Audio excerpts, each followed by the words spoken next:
a dneska vás vítam u nového videa.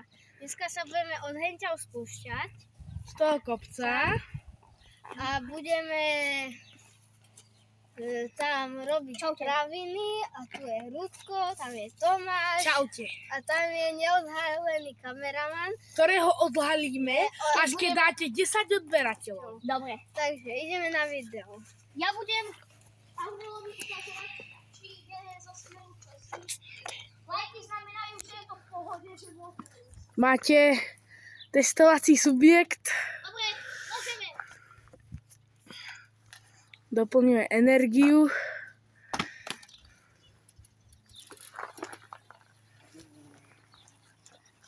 Odkiaľ pôjdeš? Takto? Takto? Smerom takto? OK. Som to dlho nerobil. Je. Také prudkejšie by to malo byť, si to nabieral. A zase potopím, je to podúkej dobre.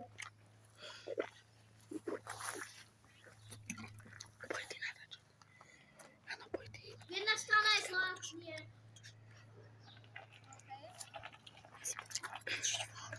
Nie, toto znamená, že nie. Že není.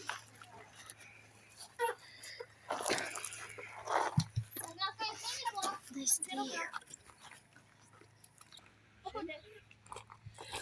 Ľudia, prepáčte za tento menší strih, lebo išlo tu strašne veľa aut.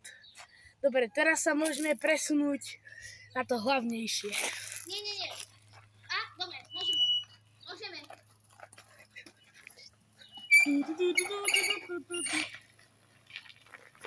Jak vidíte, tieto bicykle sú veľmi originálne, takže pískajú jak pišťalka. Takže toto je koniec videa, dávajte lajky, odbery a teším vás na ďalšie video. Čau. A za tých 10 odberateľov bude to odhalenie. Čau.